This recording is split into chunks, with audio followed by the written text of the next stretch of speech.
বন্ধুরা দেখো, আজকে সন্ধেবেলা হঠাৎ করে মেয়ে বললো, মা কিছু একটা বানাও, কিছু একটা বানাও। তা চলে গেলাম এক বানাতে, হয়ে গেল আর এক। আমি গেলাম, মেয়েকে বললাম ঠিক আছে তোকে আমি দিচ্ছি, দই ফুচকা বানিয়ে দিচ্ছি দাঁড়া।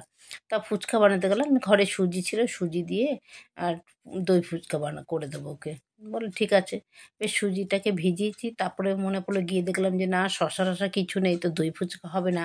দই আছে কিন্তু আর তো কিছু নেই, না হবে না। আর যেই চাটনিটা, মিষ্টি চাটনিটা বানায়, সেই চাটনিটা ছিল না। তা কি করব, মেয়ে বলছে দুধ খিদে পেয়েছে, কি করব কি করব। তারপরে চলে গেছি, সুজিটাকে মেখে তারপরে ঘরের সবজি ছিল অনেক, সবজি দিয়ে একটা পুর বানালাম।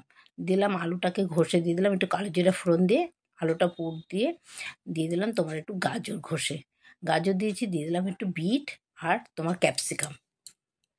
মানে এই আমার ঘরের সবজি ছিল, আমি এই সবজি দিয়ে আমি বানিয়ে ফেললাম।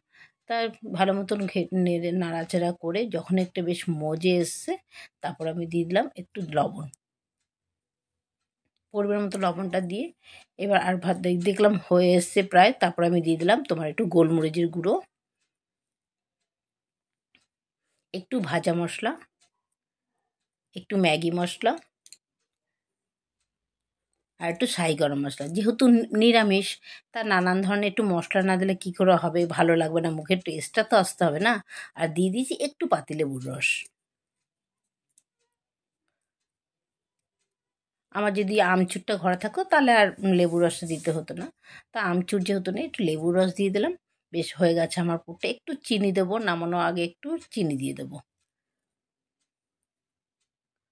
বেশ নিরামিষ তো, নানান ধরনের একটু মশলাপাতি না দিলে একটু টেস্ট হয় না। তাই একটু বেশ এটা পুর বানালাম।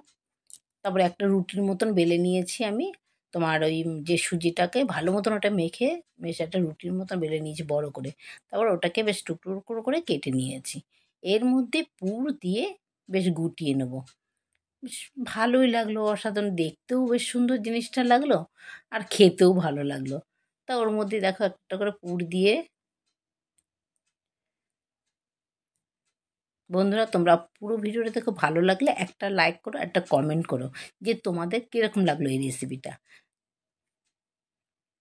সন্ধেবেলা এরকম ধরনের একটা স্ন্যাক্স সত্যি ভালো লাগে, খারাপ লাগে না। গরম মানে সন্ধেবেলা কী খাবো কী খাবো চিন্তা হয়, দোকান থেকে কিনবো। ঘরে এরকম ধরনের একটা জিনিস বানিয়ে খেলে ভালোই লাগে, ঘরে সবাই মিলে খেলে ভালো লাগে না। দোকান থেকে কিনে আনবো, তার থেকে এরকম ধরনের ঘরে বানিয়েই খাওয়া ভালো। আমার মেয়ের টুকিটাকি আমার মেয়ের জন্য আমার ঘরে করতেই হয়। আমার মেয়ে বাইরে থেকে এরকম ঘরে বানালেই বেশি পছন্দ করে। দেখো আমি এগুলো এক এক করে সব ভেজে নেবো। এটা ভাজতে ভাজতে আমি এবার বানিয়ে নিলাম, এটার সাথে যে খাবো এটা দিয়ে, তার জন্য বানিয়ে নিলাম। একটা টক দই দিলাম, টক দই ঘরে আছে, টক দই দিয়ে একটু গোলমরিচের গুঁড়ো, একটু ভাজা মশলা আর একটু চিলি ফ্লেক্স দিয়ে এটাকে ভালো মতন ফেটাবো। একটু বিট নুনও দিয়েছি এর মধ্যে, ভালো মতন এটাকে ফেটিয়েছি। একটু চিলি ফ্লেক্স দিয়ে উপরে এটা সৌন্দর্যের জন্য দিয়ে দিচ্ছি। আর হয়ে দেখো ভাজাগুলো দেখতে কত সুন্দর লাগছে। এগুলো এক এক করে ভেজে তুলবো একবার আমি। দেখো কত সুন্দর লাগছে, বেশ শক্ত, উপরে বেশ একটা শক্ত মুড়মুড়ে একটা হয়েছে, দারুণ লাগলো খেতে, অসাধারণ লাগলো খেতে। মেয়ে বলছে মা দারুণ লাগলো কিন্তু খেতে এটা। গেলাম এক বানাতে, হয়ে গেল আর এক। মেয়েকে বললাম দাঁড়া তোকে আমি দই ফুচকা দিচ্ছি, ফুচকা বানাতে যাচ্ছি। তা বানাতে গিয়ে দেখলাম যে না, তাহলে এটাই করি, ভালোই লাগলো।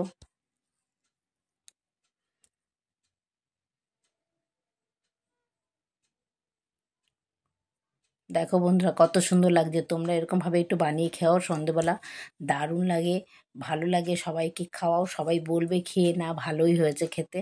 একদম সত্যি খারাপ হয় না, ভালোই লাগে খেতে। নিজে হাতে করা তো যা হয় সেটাই ভালো লাগে। দেখো দারুণ লাগছে ভিতরটা, মানে খাওয়ার পর ভেতরের পুরটা অসাধারণ লাগছে দেখতে, সত্যিই ভালো হয়েছিল। নমস্কার।